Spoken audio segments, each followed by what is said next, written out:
I remember the day they gave me that car like it happened yesterday. It was an old, rusted-out Honda Civic from the early 2000s. The paint was chipped, the left headlight didn't work, and the brakes screamed every time I tapped them. It wasn't a gift, it was a message. A message that said, "This is what we think of you." My name's Aaron, and I grew up in a family where success was measured by titles, degrees, and polished shoes. My older brother, Tyler, was the golden child, an Ivy League grad with a job at a law firm before he even crossed the stage at graduation. My younger sister, Bella, was well on her way to becoming a doctor. Me? I was the kid who barely scraped through community college, bounced between retail jobs, and dreamed of starting my own business.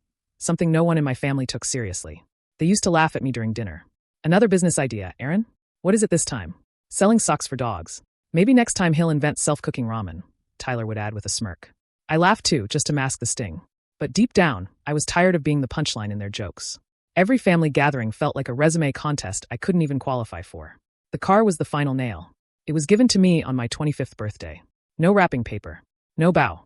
Just my dad tossing me the keys and saying, "Since you're too broke to buy your own, take this junker. Maybe now you'll be able to make it to your dead-end job on time." Everyone laughed, except my mom. She just looked away, like she didn't want to be part of the moment. I stood there holding the keys, pretending to smile, pretending to be grateful. But that night, as I sat inside that creaky old car alone in the driveway, I cried. I cried hard. Not because the car was bad, but because I realized how little they believed in me. They didn't see me as someone who could do anything important. They saw a failure they had to deal with until I figured out how to survive without their help. But you know what? That moment changed me. I started using that car, not just to get to my shift at the electronics store, but to dream. During my lunch breaks, I'd sit inside with a notebook, brainstorming business ideas. I'd watch YouTube videos about e-commerce, read articles on dropshipping, and follow stories about people who'd made something from nothing. One night, after a long shift, I pulled up a video titled, "How I Built a $10,000 per month store with just $100. I watched it 3 times.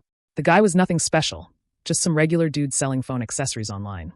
But he spoke with a fire I hadn't felt in a long time. For the first time, I didn't feel like I was crazy for wanting more. So I made a decision. I was going to start my own online store. No matter what. I had $138 to my name. Not enough for a fancy website, not enough for ads, not even enough to stock real inventory. But I remembered what that YouTuber said. Start lean. Use dropshipping. Fail fast, then improve. I signed up for Shopify's free trial. I picked a niche, car gadgets. Ironic, right? The guy with the broken car selling gadgets for people who loved theirs. I found suppliers through AliExpress, created product descriptions late into the night, and learned the basics of Facebook ads from free tutorials. Every hour I wasn't at work, I was in that car on my laptop, using the store's Wi-Fi or my phone's hotspot. I couldn't afford better, but I made it work. The first 2 weeks were dead silent. No visitors. No clicks. Just me refreshing my dashboard, hoping. Then one morning, ping. My first sale. $17.99. I stared at the screen for a solid minute. My heart was racing. It was like someone finally told me, "You're not crazy. You can do this." I danced inside that car. I know it sounds dumb, but that first sale was worth more to me than a 6-figure paycheck. I didn't tell anyone at home. They wouldn't get it. They'd say it was a fluke. Or worse, they'd say I was wasting my time. So I kept quiet. I worked. I failed. I tried again. I tested ads. I changed suppliers. I switched niches. I lost money. I cried. I pushed harder. Months passed. That $17.99 became $500. Then $1,200. I reinvested every penny. No fancy meals. No parties. Just grit. By the end of that year, I'd made $47,000 in profit. That was more than my full-time job paid me. Still, I didn't quit. Not yet. I wasn't ready. I wanted proof, solid, undeniable proof that I could do this on my own. Then came the holiday season. My store exploded. One of my products, an emergency jump starter for cars, went viral on TikTok. Not even my own video. A random customer had posted about it. Orders came flying in. I barely slept. I was processing returns, answering emails, fixing bugs, begging my suppliers to ship faster. It was chaos. But when the dust settled in January, I checked my bank account. Over $230,000 in sales. $88,000 in profit. I stood in front of the mirror that day and whispered to myself, "You're not a failure. You never were." That week, I walked into my boss's office and handed in my resignation. "You sure about this?" he asked, eyebrows raised. I smiled. "Absolutely." He shook my hand. "Go build your empire." For the first time, someone believed in me. Someone who wasn't family. When I told my parents I'd quit my job, they looked at me like I was insane. "Are you serious?" my dad said. "You finally had a stable job. What do you plan to do? Sell junk online for the rest of your life?" Tyler asked, laughing with a mouthful of steak. I didn't even answer. I didn't need to. A few months later, I bought my first apartment. Cash. Then I upgraded the Civic. Not just to a decent car, but to a Tesla. I still remember pulling up to my parents' house for dinner in it. Tyler opened the door and said, "Whose car is that?" I tossed him the keys, just like Dad did to me on my 25th birthday. "Mine," I said. "You want to take it for a spin?" He looked confused. No one said a word at dinner that night. But the silence didn't last forever. Success is a funny thing. People ignore you when you're struggling. But when you rise, they either admire you or they envy you. And some start plotting your downfall. After that dinner, things got quiet. Too quiet. My parents didn't ask many questions, and Tyler didn't mention the Tesla again. Bella, my sister, texted once. "So, you're actually doing well?" I replied with a thumbs-up emoji. I didn't feel the need to explain myself anymore. I had learned something about success. It either humbles people or it irritates them. And my success? Oh, it irritated them. But honestly, I wasn't trying to make anyone jealous. I just wanted to live in peace. I wanted to prove to myself, not to them, that I wasn't a failure. That I was capable of something great, even if it wasn't dressed in a business suit or framed in a law degree. And for a while I had that peace. I used the next few months to scale my business. I hired a virtual assistant. I found better suppliers. I created branded packaging and launched my own website independent of Shopify. I even started a second store, this time selling home gadgets, and it took off like wildfire. I wasn't just surviving anymore. I was thriving. By the end of the second year, I had crossed over $700,000 in profit. I moved into a nicer place, a sleek condo overlooking the river. I started taking weekends off. I traveled. I even treated myself to a weekend at a resort in Arizona, just to unwind. And yet, something felt off. It started with a text from my dad. "Hey, can we talk sometime soon?" I hesitated before replying. But he was still my dad, so I agreed to meet him for coffee. He looked tired. His once proud posture seemed a little more hunched, and his eyes weren't as sharp as they used to be. We sat down at a quiet cafe, and after some small talk, he finally said what was on his mind. "I know we've been hard on you," he said slowly, almost reluctantly. "I didn't expect you to make it, to be honest." I gave a small shrug. "Yeah, I figured that out years ago." He winced at that, but didn't argue. Then came the real reason he'd called me there. "We're having some trouble financially." I raised an eyebrow. "Okay." He sipped his coffee. "Tyler made some bad investments. Real estate stuff. And Bella, well, med school isn't cheap. We're helping both of them, but things are tight. Mortgage is behind. And your mom, she's been having health issues." My heart softened slightly. I didn't hate my parents. I just hated how little they believed in me. But hearing about Mom, that stung. "I'm sorry to hear that," I said quietly. "How can I help?" He looked up, almost surprised. "You'd help." "I'm not heartless, Dad." And so I did help. I paid off the last $18,000 on their mortgage. Quietly. No fanfare. No drama. Just a wire transfer. A month later, Bella called me. She didn't ask how I was doing. She jumped right into it. "Hey, Aaron. So I've been thinking, med school loans are killing me. I heard you helped Mom and Dad with the mortgage. I already knew where this was going." She continued. "Do you think you could, spot me $40,000 for tuition? I swear I'll pay you back once I start working." I paused. Now I could afford it. That wasn't the issue. The issue was, she had never once supported me. Not when I was broke. Not when I was struggling. Not when I needed encouragement. In fact, she used to laugh the loudest at family dinners. So I said the truth. "Bella, I'm glad you're chasing your dream. But I'm not a bank. And we're not close like that. I'm sorry, but no." She hung up without another word. Tyler was next. He didn't ask. He demanded.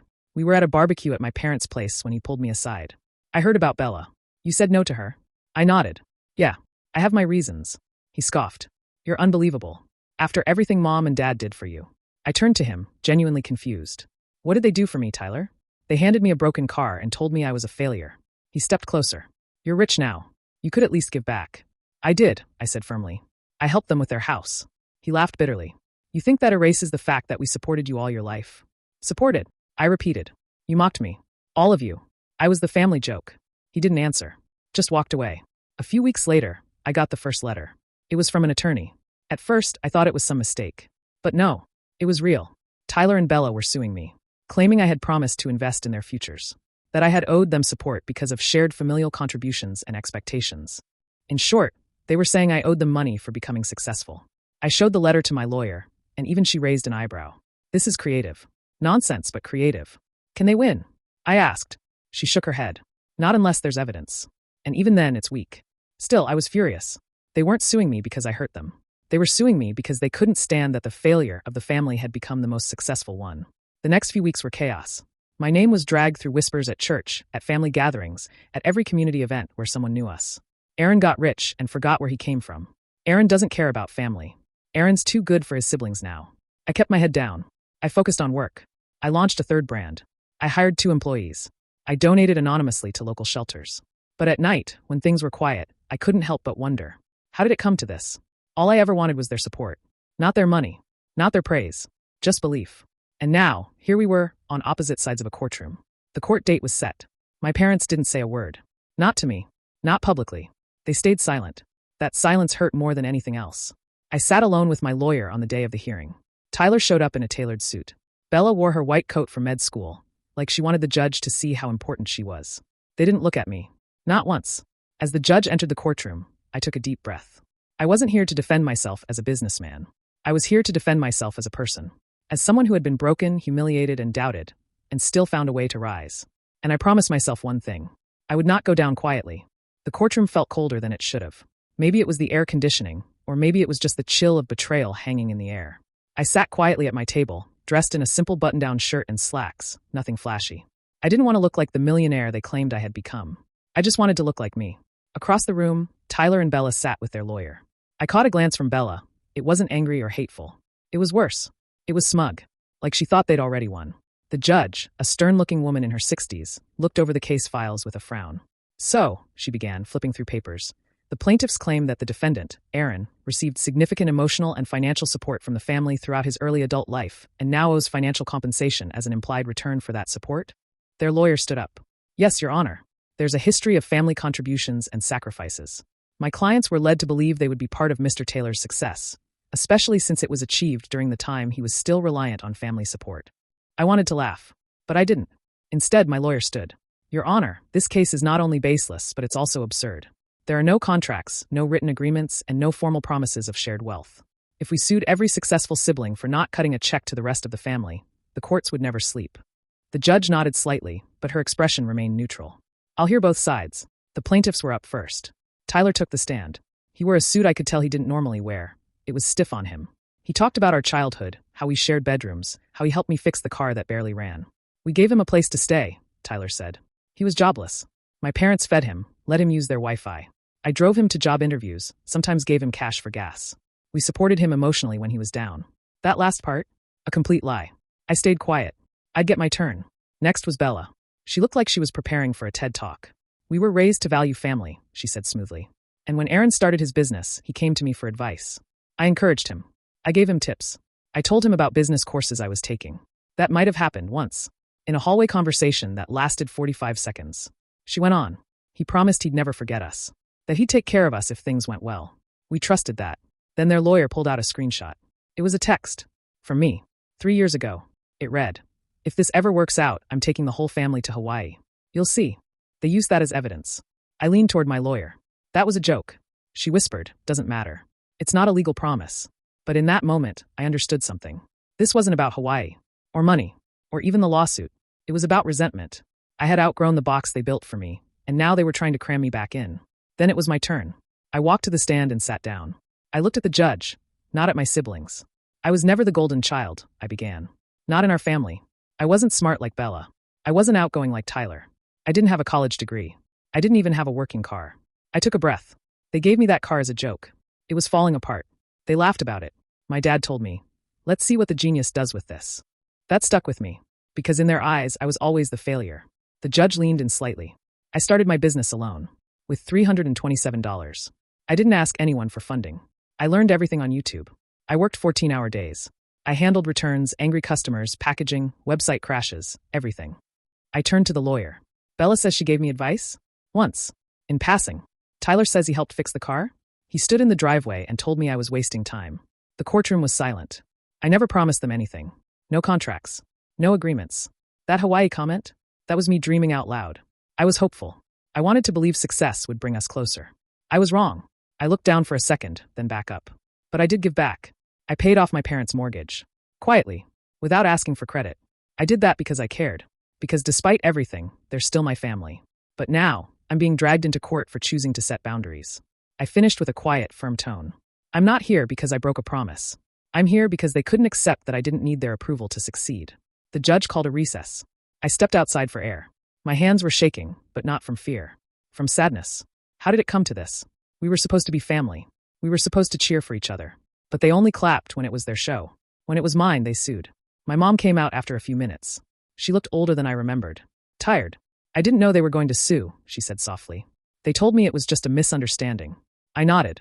You could have asked. I should have, she whispered. We stood there in silence. Two people caught in a storm neither of us wanted. Then she said something that stuck with me. You were never the failure, Aaron. We just didn't know how to see you. I didn't cry, but part of me wanted to. Back in the courtroom, the judge returned with her verdict. I find no legal merit in the plaintiff's claims. There is no evidence of an enforceable agreement, and emotional or perceived support, while meaningful, does not constitute grounds for financial compensation. Case dismissed. Boom. Just like that, it was over. Tyler stood red-faced. Bella looked like she was going to say something but thought better of it. They stormed out. I stayed seated. I wasn't celebrating. I wasn't relieved. I was just tired. That night, I didn't go home. I drove to a lake an hour outside the city. Just me, the stars, and silence. I looked at the water and thought about everything. They gave me a broken car. Called me a failure. But that broken car took me to job interviews. To supplier meetings. To flea markets where I sold product samples. To my first shipping warehouse. They thought they gave me trash. But they accidentally gave me fuel. And now they were angry that I made fire with it. I smiled. Not out of revenge. Out of peace. Because for the first time in my life, I wasn't trying to prove anything to anyone anymore. It had only been a few weeks since the lawsuit ended. But my life had changed in ways I didn't expect. I wasn't just a millionaire anymore. Now I was that guy who got sued by his own family. The story got picked up by a local news blog. Then another. Then a podcast reached out for an interview. Suddenly, strangers were tagging me on social media. Some were supportive. Others weren't. Funny how people with zero context feel comfortable forming full opinions. She should have gotten something. He probably promised her and backed out. Typical rich guy. Always forgets who helped him climb. He owes them nothing. Good for him. I didn't reply to any of them. Not a word. Because the truth was, none of them were there. They didn't hear Tyler call me a leech when I borrowed $20 for gas. They didn't see Bella roll her eyes when I showed her the prototype of my first product. They didn't hear the snide remarks about how I was living in fantasy land when I talked about starting my own company. Now that I was doing well, they all wanted to act like they'd built the ladder I climbed. But they didn't. One morning, I walked into my favorite coffee shop. Just a little corner spot where the barista still spelled my name wrong after 2 years. It was quiet. Peaceful. Or at least, it was until I overheard someone whisper, "That's him. The guy from the story." I turned, and a woman sitting by the window smiled awkwardly. "Sorry," she said.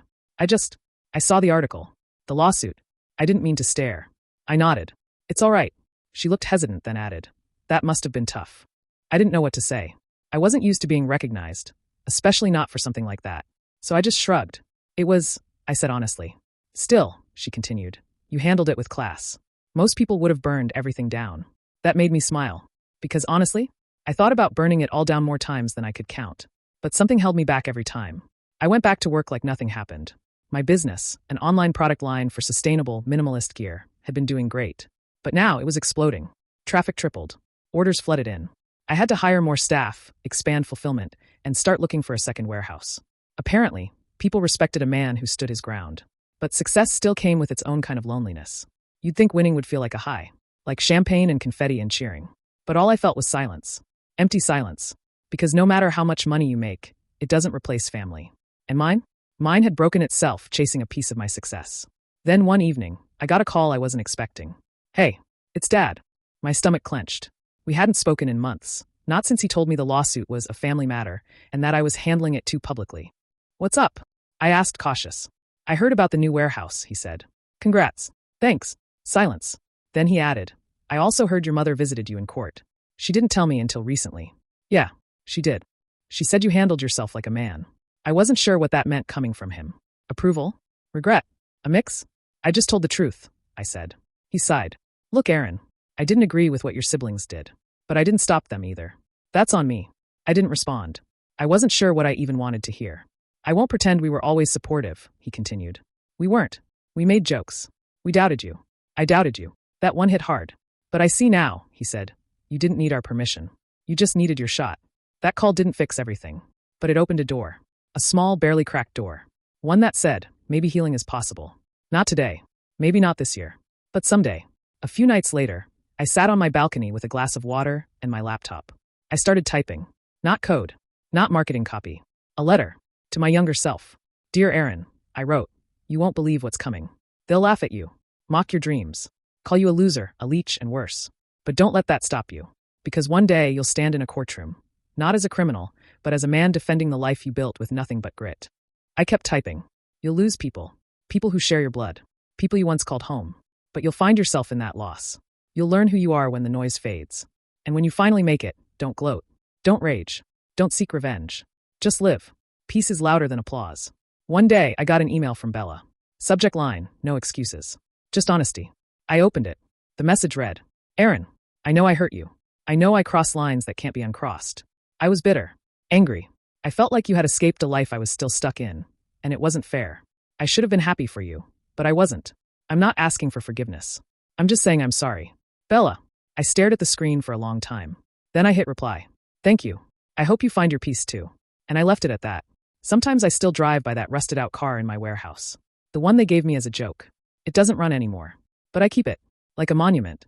A reminder that the people who doubt you might hand you the very thing that drives you forward. Sometimes a broken car isn't the end of the road. It's the beginning.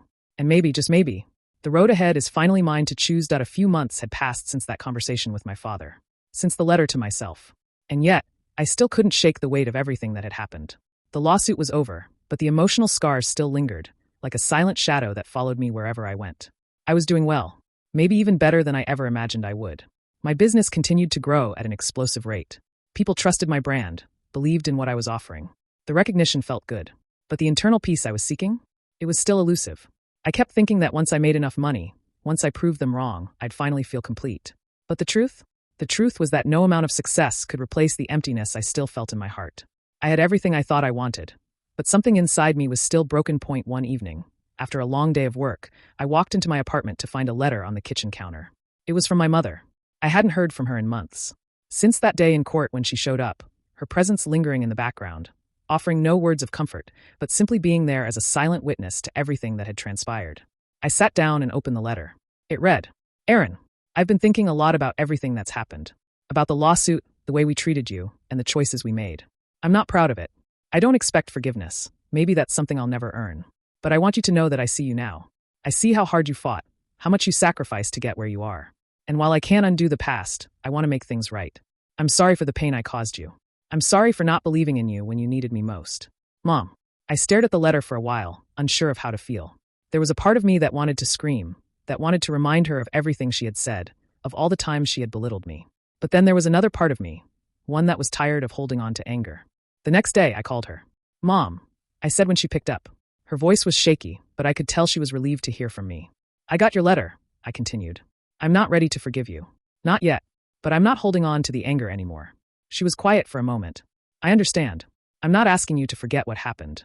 I just wanted you to know that I'm sorry. For everything. I know, I said, my voice softer than I expected. I know. But I need time. I understand. Take all the time you need. I'll be here. It felt strange. That conversation.